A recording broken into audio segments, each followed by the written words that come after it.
दोस्तों, आज की खबरें सिर्फ रिश्तों या बयानों तक सीमित नहीं हैं।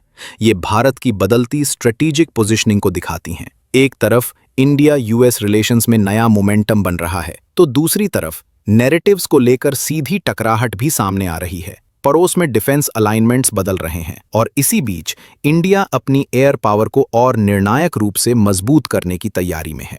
दोस्तों, अब इंडिया यूएस रिलेशंस को लेकर एक पॉजिटिव सामने आया है और ये सिग्नल सीधे न्यू दिल्ली से आया है। अमेरिका के नए एम्बेसडर सर्जियो गोर भारत वापस लौट आए हैं और आते ही उन्होंने साफ कहा है, इंडिया और अमेरिका के लिए ह्यूज अपॉर्चुनिटीज इंतजार कर रही हैं। दोस्तों, ये कोई फॉर्मल स्टेटमेंट भर नहीं है। गोर वही एम्बेसडर हैं जो पद संभालने से पहले ही पीएम मोदी, विदेश मंत्री एस जयशंकर और एनएसए अजीत डोवल से मुलाकात कर चुके हैं, यानी ग्राउंड वर्क पहले से तैयार है। प्रेसिडेंट ट्रंप खुद कह चुके हैं कि इंडिया यूएस रिलेशनशिप अमेरिका के लिए सबसे इंपॉर्टेंट ग्लोबल पार्टनरशिप्स में से एक है और सर्जियो गोर को इस रिश्ते को आगे ले जाने की पूरी जिम्मेदारी दी गई है। सबसे दिलचस्प बात, ट्रंप ने यह भी कहा था कि इंडियन लीडरशिप खुद गोर से कनेक्ट होना चाहती थी, क्योंकि उन्हें भरोसा था कि ये एम्बेसडर रिलेशनशिप को अगले लेवल पर ले जा सकता है। दोस्तों, गोर सिर्फ इंडिया के एम्बेसडर नहीं हैं, उन्हें साउथ और सेंट्रल एशिया का स्पेशल एनवॉय भी बनाया गया है। मतलब साफ है, रीजन की जियोपॉलिटिक्स में इंडिया को सेंट्रल रोल माना जा रहा है। दोस्तों, अब एक बयान जो इंडिया, पाकिस्तान और अमेरिका तीनों को एक साथ जोड़ देता है और फिर से कंट्रोवर्सी खड़ी कर देता है। अमेरिकी राष्ट्रपति डोनाल्ड ट्रंप ने दावा किया है कि पाकिस्तान के प्रधानमंत्री शहबाज शरीफ ने उन्हें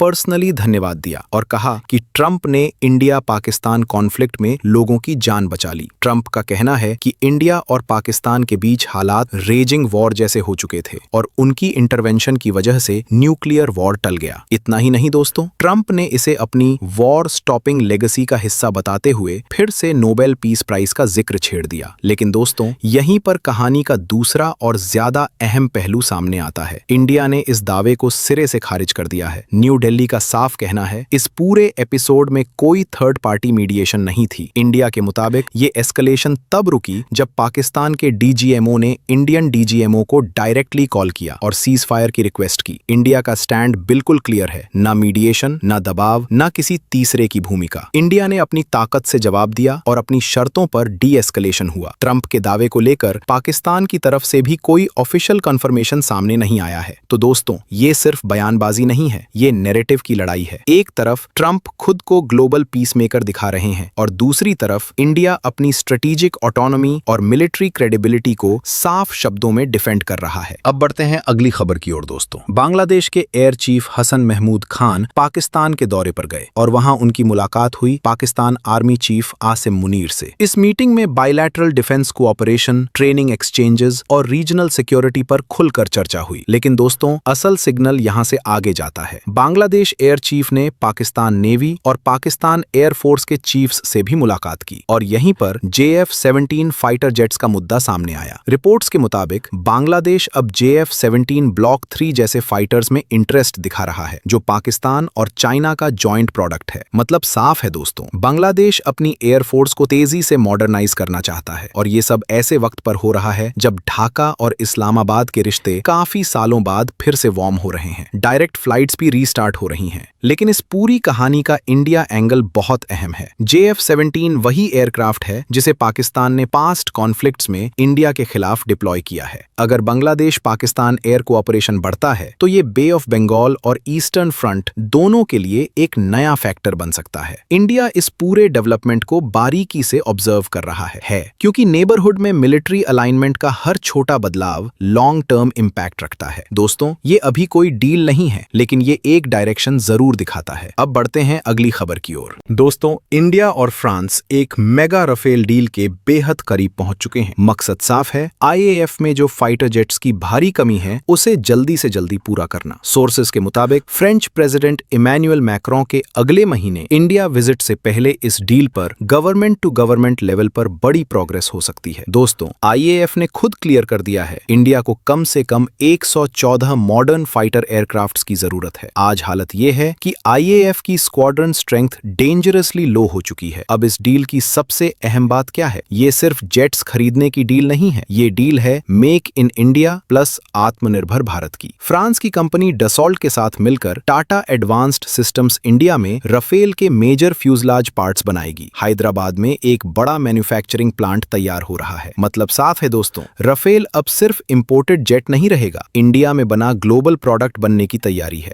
आईएएफ के लिए रफेल कोई नया नाम नहीं है। 36 रफेल्स पहले से ऑपरेशनल हैं। ये डील इंडिया को रशियन प्लेटफॉर्म्स पर एक्सेसिव डिपेंडेंस से बाहर निकालती है और फ्रांस जैसे ट्रस्टेड पार्टनर के साथ लॉन्ग टर्म डिफेंस बॉन्डिंग को मजबूत करती है। दोस्तों, अगर ये डील फाइनल होती है तो ये सिर्फ आईएएफ के लिए राहत नहीं होगी, ये इंडिया की एरोस्पेस इंडस्ट्री के लिए गेम चेंजर साबित होगी। तो दोस्तों, यही आज की तस्वीर है। जहां दुनिया अपने अपने नैरेटिव्स गढ़ रही है, वहीं इंडिया रिश्तों को आगे बढ़ाते हुए अपने कोर हितों पर पूरी मजबूती से खड़ा है। आने वाले समय में असली फर्क बयानबाजी से नहीं बल्कि तैयारी और फैसलों से पड़ेगा। आप क्या सोचते हैं? क्या इंडिया का ये बैलेंस्ड और फर्म अप्रोच सही दिशा में है? कमेंट में अपनी राय जरूर लिखिए। वीडियो इन्फॉर्मेटिव लगी हो तो लाइक करें, शेयर करें और चैनल को सब्सक्राइब करें।